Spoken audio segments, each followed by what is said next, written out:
Thank you very much, Marcus. Let me apologise first of all for the state of my voice. I have so much I want to say to you tonight that it's going to be more frustrating for me, believe me, than it is for you, trying to work out what I'm on about.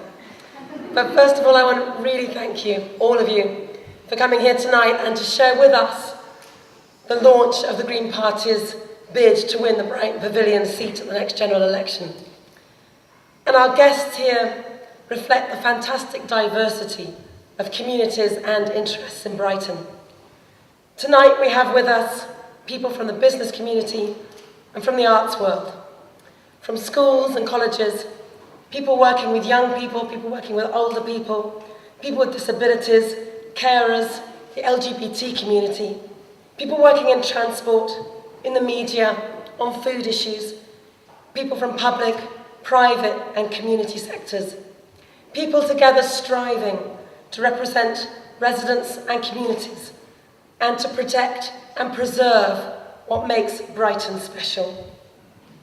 Some of you are old friends and some of you I'm meeting for the first time, but I hope I'll have the opportunity to represent all of you and your concerns at Westminster whenever the election is called. And over the next few minutes, if my voice holds, I will try to sketch out for you some of my priorities, the issues that I believe we need to tackle most urgently, both in Brighton and in the country as a whole. But fundamentally, actually, this evening is about you and about hearing your priorities. I want to hear from you what you think the most pressing challenges are and how we can tackle them together. And I even hope that we might find so many areas of agreement between us that you might perhaps consider supporting our election campaign, even if it is just to support and to bid for the Mamma Mia DVD that's been autographed by Colin Firth that you get the opportunity to bid for later tonight. After 22 years in this party, I think I can honestly say that this is the most serious, the most organised, the most targeted attempt the Green Party has ever made to win a seat at Westminster. Because it has been never more urgent to have a green voice, a strong green voice in Parliament. And because we know that even under our rotten, dysfunctional, first-past-the-post electoral system, we can win here in Brighton Pavilion. And essentially the battle will be between the Greens and the Tories. We need just a further 6% swing away from Labour to the Greens. And that's less than half of what we achieved, what Keith Taylor achieved back in 2005, when he won a phenomenal 22% of the vote for the Green Party. And since that time, Greens have gained more seats and increased majorities in council elections.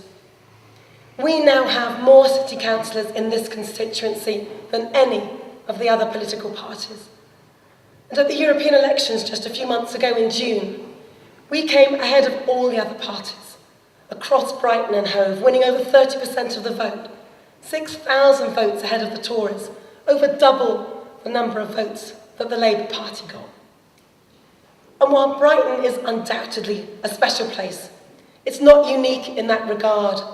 Over 1 million people nationally voted Green in that European election. Over 1 million people who responded to our policies, to our candidates, and perhaps more than anything, to our values.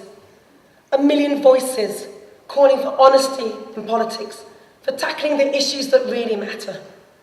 More fairly paid jobs, good quality public services, and a world that safeguards our children and our children's children.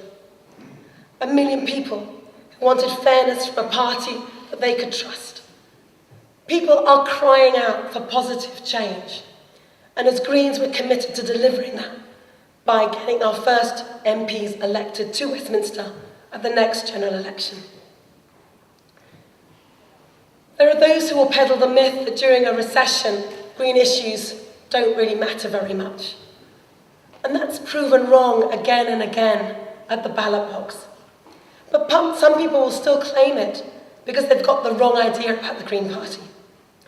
They think that we're a single-issue party with little interest in people's everyday concerns, that we're basically nice but misguided yogurt-weaving hippies.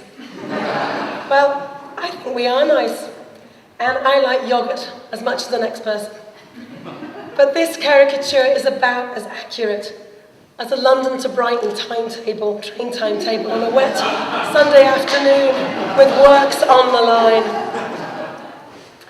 Because Greens are about delivering a dynamic economy, and one that benefits everyone, one that benefits people waiting tables on Preston Street just as much as people in the square mile.